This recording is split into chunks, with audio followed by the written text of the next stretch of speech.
But first, Sacramento County Sheriff Scott Jones speaking for the first time since the election about the changes to the Sacramento Police Commission. It's an emotional response when the facts don't back up what they're advocating for. Those comments follow Sacramento City Council's decision to add an oversight committee led by citizens only. Good evening, I'm Sam Shane. And I'm Christina Janes. The new committee cannot contain any current or former law enforcement.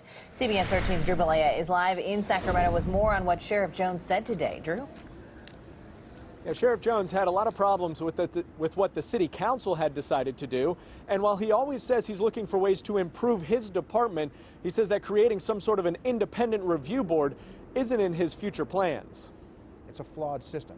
Makes people happy, makes people think that there's some sort of extra accountability. Sacramento County Sheriff Scott Jones didn't hold back when talking about the city's decision to overhaul the Community Police Commission. This week, the city passed an ordinance that creates a 100% independent commission to oversee police work. Well, it's foolish for a city council that knows nothing about law enforcement to try and substitute their judgment for that of the profession of law enforcement. Current and former law enforcement officials aren't allowed on board. So what the city council did is simply just make a difficult job of being a Sacramento police officer that much harder. Jones says the council's decision is misguided and an emotional response to police shootings like that of Joseph Mann earlier this year. You can't let a particular instance or a set of facts develop policy. That's not a good way to develop policy.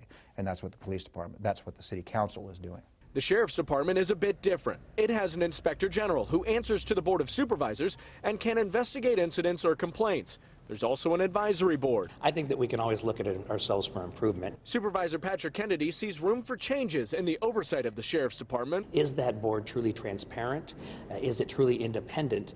And does it have the opportunity to interact with the county's inspector general? Currently, the board is made up of appointees from supervisors and the sheriff himself, who says he's the first line of accountability. I challenge the narrative that's trying to be created in advance that there's this huge chasm between police and community relations.